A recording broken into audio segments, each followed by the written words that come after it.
আসসালামু আলাইকুম। প্রিয় চাকরি প্রত্যাশী ভাই বোনেরা সবাই কেমন আছেন? আশা রাখি সবাই ভালো আছেন। আজকে আপনাদের মাঝে যে বিষয়টি নিয়ে আলোচনা করব সেটা হচ্ছে প্রোগ্রামিং ভাষায় দক্ষ করতে প্রাথমিক শিক্ষকদের প্রশিক্ষণ দেওয়া হবে। এই রিপোর্টটি প্রকাশ করা হয়েছে দ্য ডেইলি ক্যাম্পাস পত্রিকাটিতে 8ই জুলাই 2024। এখানে শিক্ষকদের যে প্রশিক্ষণ ব্যাপারে কি বলা হয়েছে বিস্তারিত সকল কিছু আজকে আপনাদের মাঝে জানিয়ে দেওয়ার চেষ্টা করব। আশা করি ভিডিওটি মনোযোগ সহকারে শেষ পর্যন্ত দেখার চেষ্টা করবেন। আর আমাদের চ্যানেলে যদি নতুন হয়ে থাকেন অবশ্যই আমাদের চ্যানেলকে সাবস্ক্রাইব করবেন। অলরেডি সাবস্ক্রাইব করা থাকলে অসংখ্য ধন্যবাদ। এখন আমরা মূল বিষয়টি চলে যাই, দেখি এখানে বিস্তারিত কি বলা হয়েছে।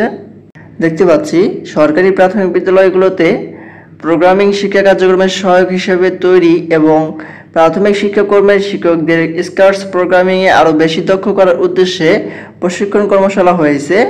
গত শুক্র ও শনিবার গোপালগঞ্জ সদর উপজেলার পরিষদ মিলনায়তনে 113 জন শিক্ষক অনুষ্ঠিত হয়েছে স্কার্স প্রোগ্রামিং ভাষার উপর 2 দিনব্যাপী এই কর্মশালা। গোপালগঞ্জ সদর উপজেলা পরিষদ ও স্কার্স বাংলাদেশের যৌথ আয়োজনে প্রথম পর্বের সহযোগিতা ছিল CSL টেকনোলজিস লিমিটেড এবং বাংলাদেশ ওপেন সোর্স নেটওয়ার্ক। তারপরে বলা হয়েছে এই কর্মশালার প্রথম পর্বের সভাপতিতে প্রধান অতিথি হিসেবে উপস্থিত হয়ে সদরের ইউএনও মহসিন উদ্দিন বলেন, বর্তমানে ইন্টারনেটের যুগে সোশ্যাল মিডিয়ায় প্রচুর সময় নষ্টকারী কন্টেন্ট এর আধিক্য দেখা যাচ্ছে। এর মাধ্যমে আমাদের বাচ্চা কাচ্চাদের মেধা ও উদ্ভাবনী ক্ষমতা বিনষ্ট হচ্ছে। স্কার্স প্রোগ্রামিং সম্পর্কিত ইউটিউব কন্টেন্টগুলো দেখার পাশাপাশি নিয়মিত প্র্যাকটিসের মাধ্যমে আমাদের সন্তানরা এই পরিস্থিতি থেকে বেরিয়ে আসতে পারবে বলে আমার বিশ্বাস। প্রশিক্ষণ কর্মশালায় সদর উপজেলা শিক্ষা অফিসার পরিমল চন্দ্র বালা, সরকারি শিক্ষা অফিসার সহ আয়োজক হিসেবে সদর উপজেলার পক্ষ থেকে গোবরা ইউনিয়ন পরিষদ চেয়ারম্যান শফিকুল ইসলাম চৌধুরী টুটুল উপস্থিত ছিলেন।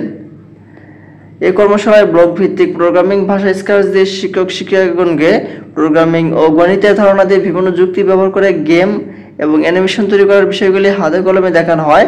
শিক্ষকরা এই কর্মশালায় অংশগ্রহণ করা নিয়ে তাদের উচ্ছ্বাস প্রকাশ করেন। নীলক্ষী সরকারি প্রাথমিক বিদ্যালয়ের শিক্ষক হাফিজা খানম বলেন, স্কার্স প্রোগ্রামিং এর মাধ্যমে বাচ্চারা যুক্তিভিত্তিক সমস্যার সমাধানে আগ্রহী হবে এবং এটি তাদের মোবাইলের আসক্তি থেকে দূর করে গঠনমূলক কর্মকাণ্ডে উৎসাহিত করবে। এমন প্রশিক্ষণ কর্মশালা নিয়মিত আয়োজনে দেশের প্রাথমিক বিদ্যালয়গুলোতে প্রোগ্রামিং শিক্ষা কার্যক্রমে সহায়ক হওয়ার পাশাপাশি দেশের সব স্তরের প্রাথমিক শিক্ষার্থীদের মাঝে প্রোগ্রামিং ভীতি দূর করে জটিল সমস্যার সমাধানে আগ্রহী করে তুলবে বলে বিশ্বাস করেন BDOSN সাধারণ সম্পাদক মনির হাসান। উল্লেখ্য, গোপালগঞ্জ সদর উপজেলা 226টি সরকারি প্রাথমিক বিদ্যালয়ের শিক্ষক শিক্ষিকাদের জন্য আয়োজিত এই প্রশিক্ষণ কর্মশালার প্রথম পর্বে 113 জন শিক্ষককে নিয়ে অনুষ্ঠিত হয়।